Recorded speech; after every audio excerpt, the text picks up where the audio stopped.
ओम श्री हनुमते नमः। चौथे एपिसोड में आप सभी लोगों का स्वागत है। इसके पूर्व हम लोग ने श्री हनुमान चालीसा के प्रथम दो दोहों और एक पद पर हम लोग ने चर्चा की। आज जिस पद पर हम लोग चर्चा करेंगे, राम दूत अतुलित बल धामा, अंजनी पुत्र पवनसुत नामा।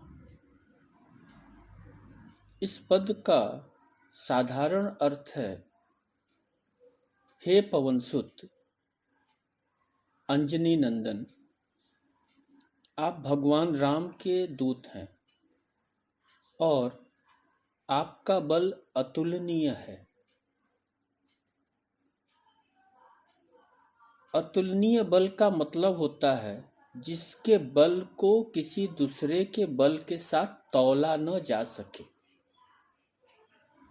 यहाँ गोस्वामी तुलसीदास जी ने हनुमान जी को अतुलित बल का धाम कहा है,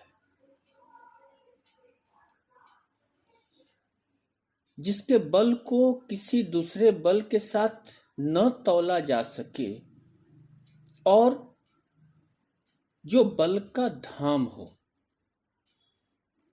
धाम हम उस स्थिति को कहते हैं जिससे आगे आप नहीं जा सकते। तो साधारण अर्थों में जयकारा के बाद गोस्वामी तुलसीदास महाराज अब श्री हनुमान जी के रूप और गुणों की चर्चा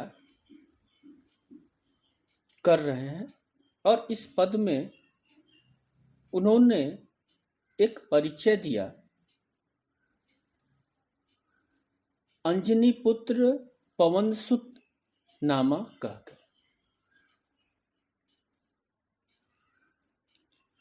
आप सभी जानते हैं, इंद्र के दरबार में पुंजिका स्थिकला नामक एक अप्सरा थी। बहुत रूपवती अप्सरा थी, पर शापवश वानर का रूप धारण करना पड़ा था। वे धरती पर माता अंजनी के रूप में आई। देवी अंजना ने खूब तप किया। शिव पार्वती के विवाह के पश्चात एक बार शिव जी के अंश को कौन संभाल कर रखे, यह समस्या पैदा हो गई। वायु ने इसे धारण किया और फल के प्रसाद स्वरूप तपस्या रत माता अंजना को प्रदान किया। इस कारण वे शंकर सुवन व पवनसुत कहलाए। आंजनेय और केसरी नंदन तो वे थे ही। इसके साथ साथ पुराणों में भी हनुमान जी के जन्म की और भी कई कथाएं हैं। यहाँ एक सावधानी आवश्यक है। अवतारी देवों की उत्पत्ति, जन्म, मरण का विश्लेषण हम जैसे देहधारियों के लिए करना उचित नहीं है। कारण हमारी चीजों को देखने की एक सीमा है और हमारे अनुभव का इस विशाल कालखंड में कोई अस्तित्व नहीं है। अतः हम बड़ा ही सीमित अर्थ निकालते हैं और उस चमत्कार को, उस अवतार को समझने में अक्सर भूल करते हैं। तो बात हम लोग अपने पद की करें। हनुमान जी रामदूत हैं। रामदूत होना सरल तो नहीं होगा। त्रिभुवन स्वामी का दूत कोई त्रिगुणातीत ही हो सकता है। सुंदर कांड में हनुमान जी ने स्वयं को रामदूत कहा है। रामदूत मैं मातु जानकी, सत्य शपथ करुणा निधान की, यह मुद्रिका मातु मैं आनी, दिन्ही राम तुम कह सही दानी। सभी जानते हैं कि माता जानकी अशोक वाटिका में विरह की वेदना में जल रही थी। चारों तरफ राक्षसियों का पहरा था। प्रभु राम की कोई खबर तब तक नहीं मिली थी और रावण समय समय पर आकर धमका जाता था। ऐसे समय जब कोई उम्मीद कहीं से माता जानकी को दिख नहीं रही थी, तब हनुमान जी उनके सम्मुख प्रकट हुए और अपना परिचय रामदूत के रूप में दिया। कैसा वह क्षण रहा होगा, जरा सोचिए। इस एक शब्द ने माता जानकी को कितनी शीतलता प्रदान की होगी। जब माता जानकी, जो कि साक्षात जगदम्बा है, ने शीतलता पाई, तो हम संसारियों के लिए यह शब्द क्या नहीं कर सकता। बस जरूरत है भरोसे की। कहने का मतलब रामदूत का मतलब त्रिभुवन स्वामी का दूत। रामदूत का मतलब सत्य का दूत। रामदूत मतलब एक ऐसी प्रामाणिकता को वहन करने वाला, एक ऐसा दूत जो इस संसार के रचयिता, इस संसार के पोषक का दूत। अब ऐसा दूत अतुलित बलधाम होगा, न कि निर्बल कमजोर। बहुत सारे लोग हम में से राम रक्षा स्तोत्रम का पाठ करते होंगे। उसमें एक पद आता है, मनोजवम मारुतुल्य वेगम, जितेंद्रियम बुद्धिमताम वरिष्ठम, वातात्मजम वानर युद्ध मुख्यम, श्री राम दूतम शरणम प्रपत्ति। इसमें दूत के कई लक्षण बताए गए हैं।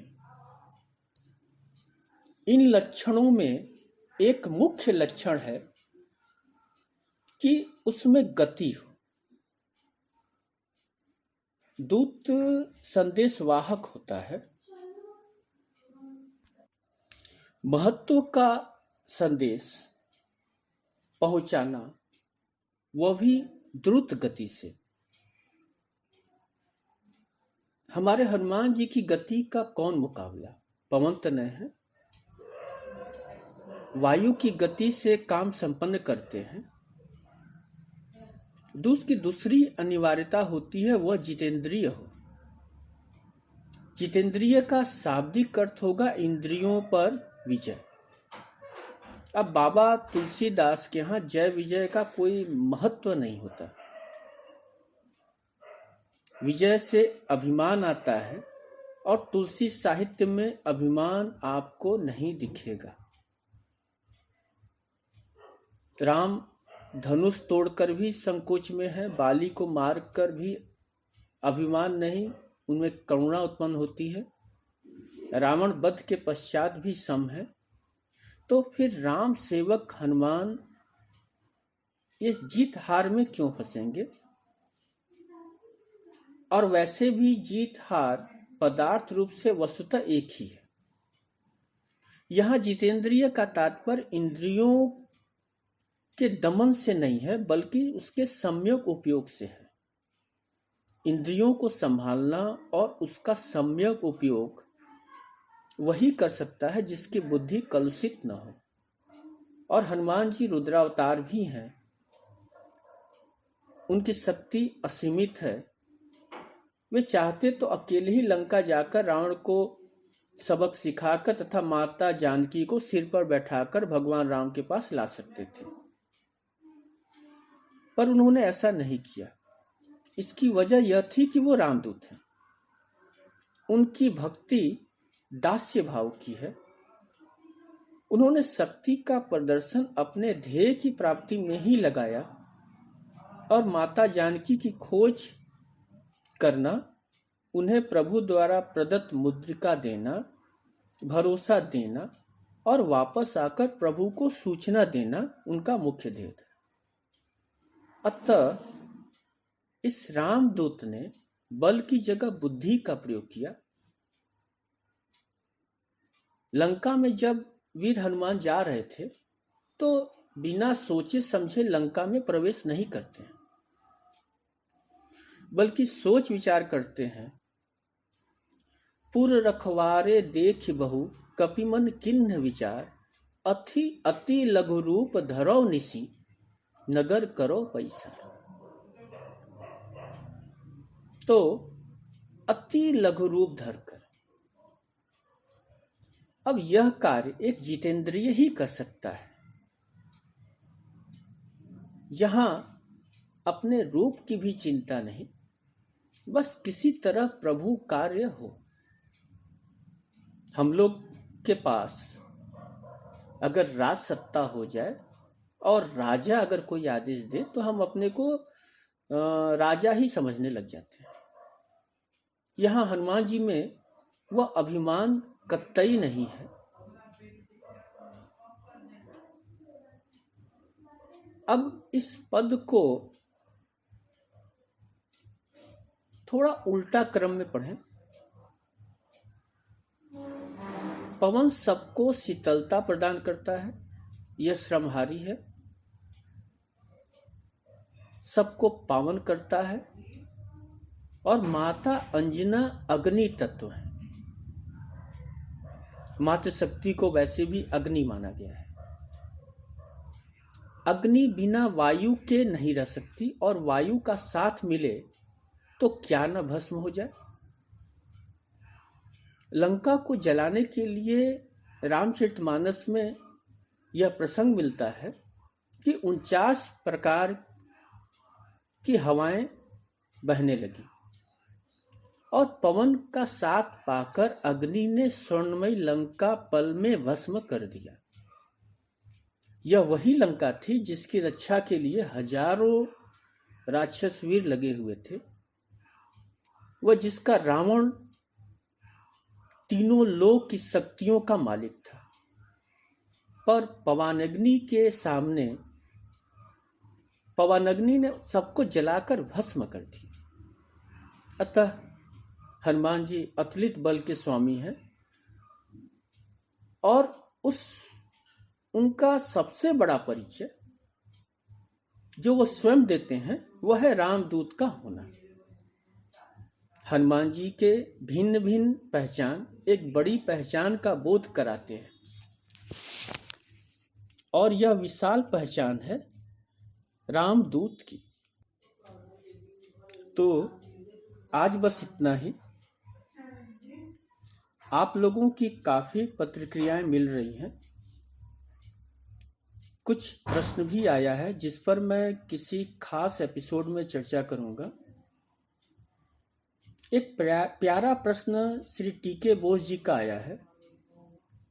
आजकल श्री बोस विशाखापट्टनम में लॉकडाउन की वजह से फंसे हुए हैं।